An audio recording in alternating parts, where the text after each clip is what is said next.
எல்லாராலையும் எல்லாத்தையும் புரிஞ்சிக்க முடியாது.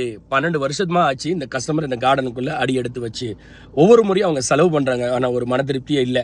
அதுக்கப்புறம் ரீசெண்டாக கூட இந்த மாதிரி ஷெல்ஃப் எல்லாம் ஆலோ பிளாக் கல் வச்சு இதெல்லாம் கடப்பா கல் போட்டு பண்ணியிருக்காங்க.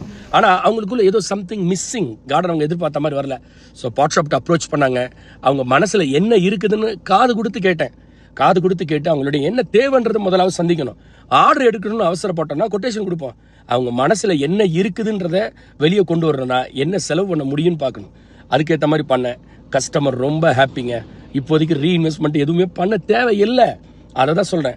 வேலை தெரிஞ்சவங்க என்றைக்கும் தன்மானத்தோடையும் படைப்புகளோடையும் தான் சுற்றி திரிவோமே தவிர இந்த கஸ்டமர்கிட்ட எப்படியாவது ஆர்டரை பிடிக்கணும்னு நினச்சோன்னா தோற்றுருவோம். ஸோ இப்போ கஸ்டமர் என்ன சொல்லியிருக்காங்கன்றதை நீங்களே பாருங்கள். கஸ்டமர் ரொம்ப ஹாப்பி. 12 வருஷத்துக்கு அப்புறம் சாரும் மேடமும் நான் கார்டனில் உட்காந்து டீ குடிக்க வைப்பேன்னு சொன்னேன். எனக்கு டீ கொடுங்கன்னு சொன்னேன். எனக்கு டீ போட்டு தந்தாங்க. இதுதான் வாழ்க்கையில் என்னோட அச்சீவ்மெண்ட்டை தவிர நிறைய சம்பாதிக்கிறதுலாம் என்னை பொறுத்தளவுக்கு அச்சீவ்மெண்ட் கிடையாது.